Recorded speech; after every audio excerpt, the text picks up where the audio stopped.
कभी सोचा है कि असम के चाय के बागान और राजस्थान के बाजरे के खेत इतने अलग क्यों हैं? भारत में खेती की कहानी ना बहुत ही ज्यादा दिलचस्प और रंगीन है। तो आज हम इसी कहानी की परतों को खोलेंगे और जानेंगे कि आखिर भारत अपना पेट भरता कैसे है। तो चलिए इसी सवाल से शुरू करते हैं। आखिर ऐसा क्यों है कि एक ही देश में पंजाब के लहलहाते गेहूं के खेत और असम के चाय के बागान, दोनों में जमीन आसमान का फर्क है? इसका जवाब सिर्फ जमीन या मौसम में नहीं है।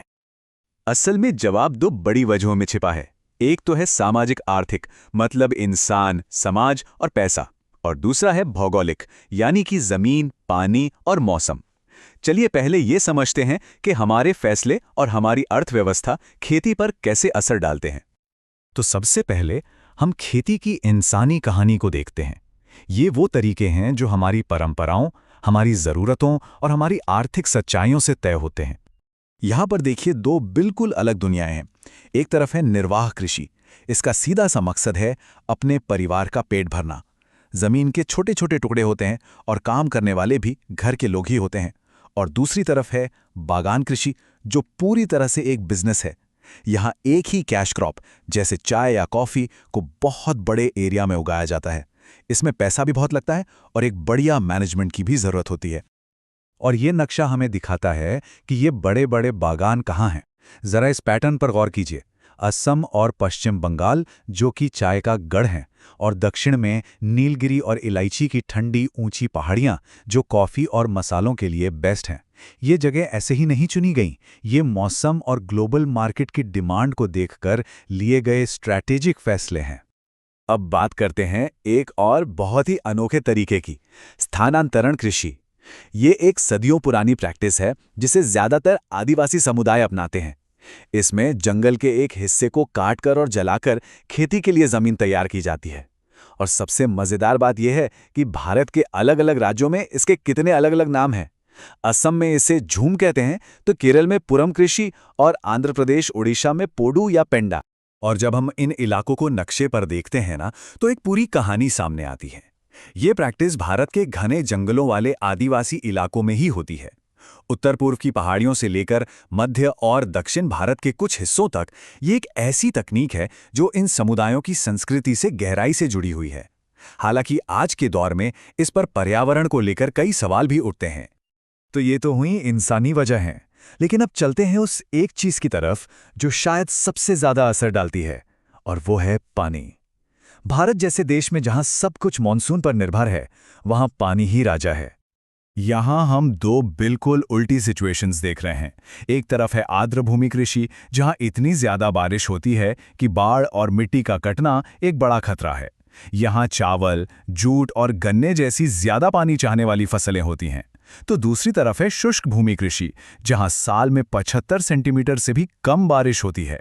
यहां सूखे का डर हमेशा बना रहता है और किसान रागी, बाजरा और मूंग जैसी कम पानी वाली फसलें उगाते हैं। ये नक्शा हमें दिखाता है भारत के वो हिस्से जहां बारिश खूब होती है। पश्चिमी घाट मॉनसून की पहली मार झेलते हैं, और ठीक ऐसा ही उत्तर पूर्व में होता है, जहां दुनिया की कुछ सबसे ज्यादा नमी वाली जगहें हैं। यहाँ खेती पानी ढूंढने के बारे में नहीं, बल्कि उसे संभालने के बारे में है, और इसीलिए चावल जैसी फसलें यहाँ राज करती हैं। अब जरा इन बड़े बड़े अंदरूनी हिस्सों को देखिए। ये वो इलाके हैं जो पहाड़ों की वजह से रेन शैडो एरिया में पड़ते हैं, मतलब यहाँ बारिश कम पहुँचती है। राजस्थान से लेकर तमिलनाडु के अंदरूनी हिस्सों तक यहाँ खेती सूखे से एक लगातार लड़ाई है। यहाँ के किसानों ने पीढ़ियों से ऐसी तकनीकें सीखी हैं जिससे वो बाजरा जैसी फसलें उगा सकें जो कम पानी में भी जिंदा रह जाती हैं। ठीक है, तो हमने काफ़ी कुछ देख लिया है। अब ऐसा करते हैं, जो कुछ भी हमने सीखा है उसे फटाफट से एक बार दोहरा लेते हैं, ताकि सारे ज़रूरी पॉइंट्स दिमाग में बैठ जाएं। तो याद रखिए, सब कुछ मकसद का खेल है।